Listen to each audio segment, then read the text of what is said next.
Sosok Teh Ende, pengemudi ojek online dijodohkan dengan Fahmi. Fahmi malu-malu sebut lebih cantik dari Anggi. Pernikahannya dengan Anggi Anggraini kandas dengan cara yang tragis. Fahmi Husaini kini dijodohkan dengan seorang driver ojek online cantik yang sempat viral beberapa waktu lalu. Perjodohan itu diprakarsai oleh Bupati Purwakarta, Deddy Mulyadi. Deddy Mulyadi mengunggah video momen pertemuan keduanya melalui kanal YouTube.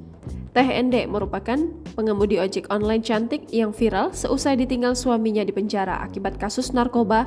Bahkan suami Ende sudah 4 kali dibui karena menjadi kurir narkoba. Gara-gara suami 4 kali masuk penjara, Ende yang tinggal di Purwakarta terpaksa menceraikan suaminya. Ende mengaku sudah amat sabar memberi kesempatan pada sang suami untuk berubah.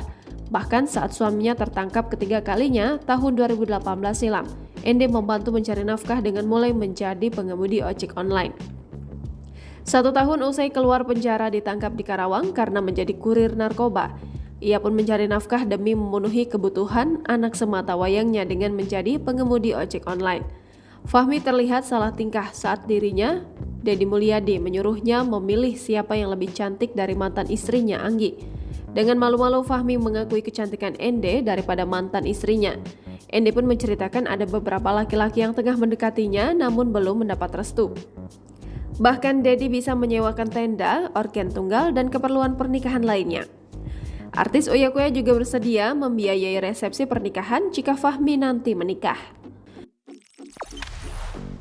Jangan lupa subscribe, share, komen, dan like ya!